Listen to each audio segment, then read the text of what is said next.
મિત્રો, મમતાની રસોઈમાં તમારું સ્વાગત છે। આજે આપણે બનાવશું બેકરીમાં મળે તેવી કેક ઘરે, એ પણ ઓવન વગર અને એકદમ સરળતાથી પરફેક્ટ માપ સાથે।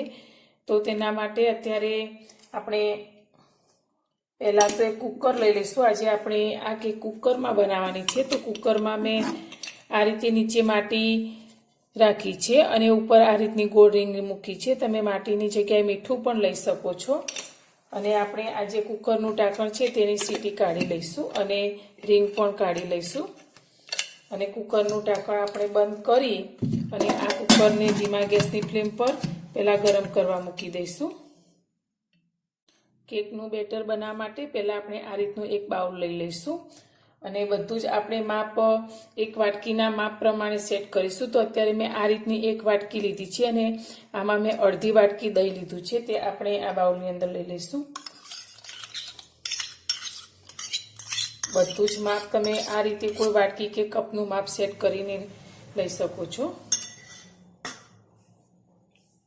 હવે આની અંદર આપણે જે વાટકી દહીં લીધું છે તે જ વાટકીના માપ પ્રમાણે એક વાટકી દળેલી ખાંડ લઈશું। આપણે આ ખાંડને મિક્સરમાં દળીને લીધી છે।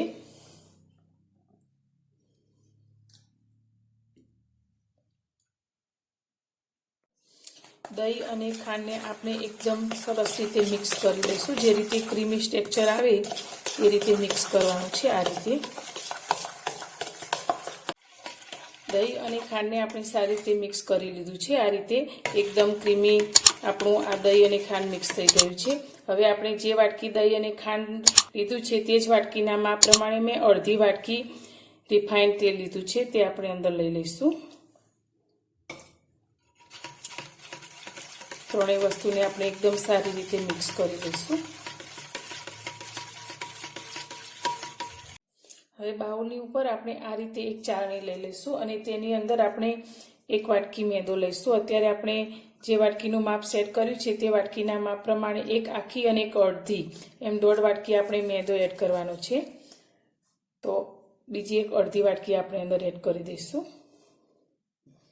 હવે આ મેદાની સાથે અત્યારે મેં બેકિંગ પાવડર લીધો છે, એક નાની ચમચી, તે અંદર એડ કરીશું અને એક નાની અડધી ચમચી આપણે બેકિંગ સોડા લીધો છે તે અંદર એડ કરીશું। તમે જો બેકિંગ પાવડર અને સોડા ન લેતા હોય તો આ રીતે ઈનોનું પેકેટ આવે છે, તે એક પેકેટ પણ તમે અંદર લઈ શકો છો અને ચાળી લઈશું।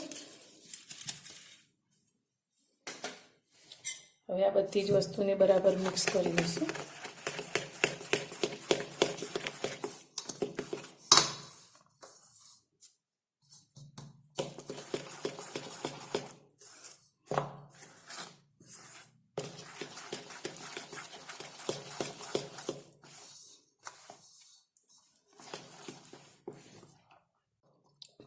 બધી જ વસ્તુને આપણે આ રીતે બરાબર મિક્સ કરી લીધી છે। હવે આપણે અત્યારે 1.5 વાટકી જેટલું દૂધ લીધું છે, તે આપણે થોડું થોડું કરી અને આ બેટરની અંદર લઈશું અને આ રીતે મિક્સ કરીશું।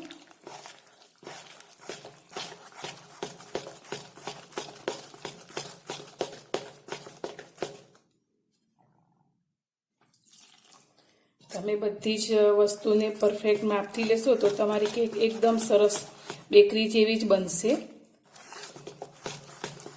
તો આ રીતે આપણે મિક્સ કરતા જઈશું અને જે પ્રમાણે દૂધની જરૂર પડશે તે રીતે દૂધની અંદર એડ કરીશું।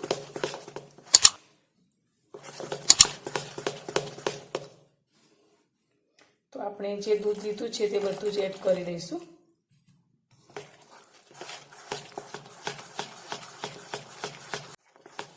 આપણે બધું જ બરાબર મિક્સ કરીને બેટર તૈયાર કર્યું છે। તમે જોઈ શકો છો આ રીતે રિબિનના જેમ આપણું આ બેટર નીચે પડે તે રીતનું આપણે તૈયાર કરવાનું છે। આ રીતે તમે જોઈ શકો છો, બસ આટલું જ આપણું બેટર રહે તે રીતે તૈયાર કરવાનું। હવે આપણે કેક બનાવવા માટે આ રીતની એક એલ્યુમિનિયમની મેં તપેલી લીધી છે। તમે કેક ટીન તમારી પાસે હોય તો તે પણ લઈ શકો છો। હવે આની અંદર આપણે થોડું તેલ એડ કરીશું અને એને બધી જ બાજુથી આ રીતે લગાવી દઈશું।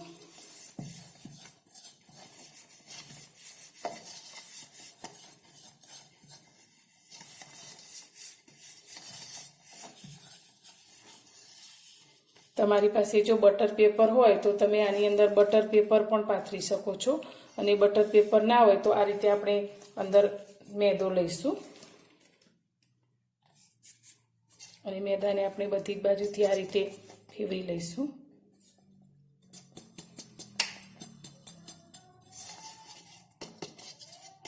અને બાકીનો જે વધે તેને આપણે કાઢી લઈશું. તપેલીને આપણે તેલ અને મેદાથી આ રીતે ગ્રીસ કરી લીધી છે. તો હવે બનાવેલું બેટર આપણે આની અંદર લઈ લઈશું.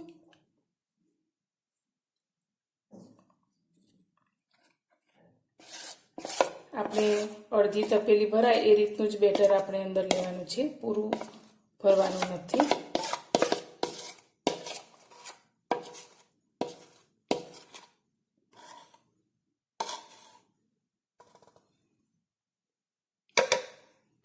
આપણે બેટર તપેલીની અંદર લઈ લીધું છે. તો આ રીતે થોડું થપથપાવશું એ સારી રીતે સેટ થઈ જાય. અને આપણું કુકર પણ ગરમ કરવા મૂકી દીધેલું છે. તો હવે આપણે તેની અંદર આ તપેલી લઈશું. તો આપણું કુકર સારી રીતે ગરમ થઈ ગયું છે. તો આ તપેલીને આપણે આ રીતે અંદર ગોઠવી દઈશું. આપણું કુકર બહુ ગરમ છે એટલે બળાય નહીં તે રીતે આપણે તપેલીની અંદર સેટ કરીશું. હવે ઢાંકણને બંધ કરી દઈશું.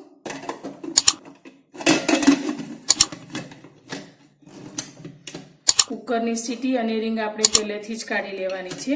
હવે આને આપણે મીડિયમ ગેસની ફ્લેમ પર 40 મિનિટ સુધી બેક કરીશું.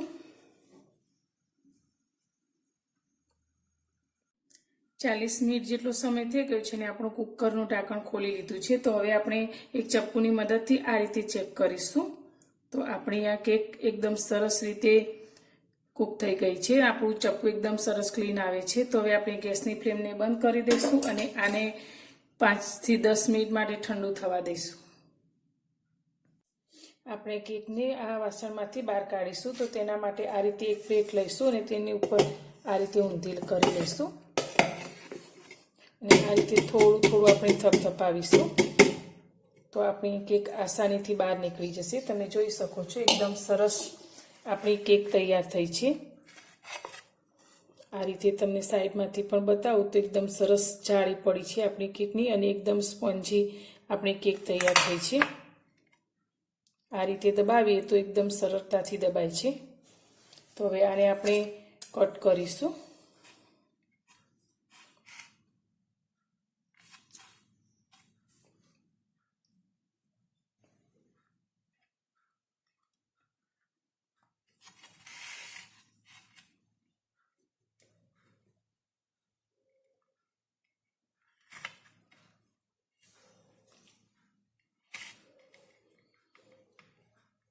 તો તમે જોઈ શકો છો એકદમ સરસ પોચી આપણી આ કેક તૈયાર થઈ છે. આ રીતે સ્પોન્જી.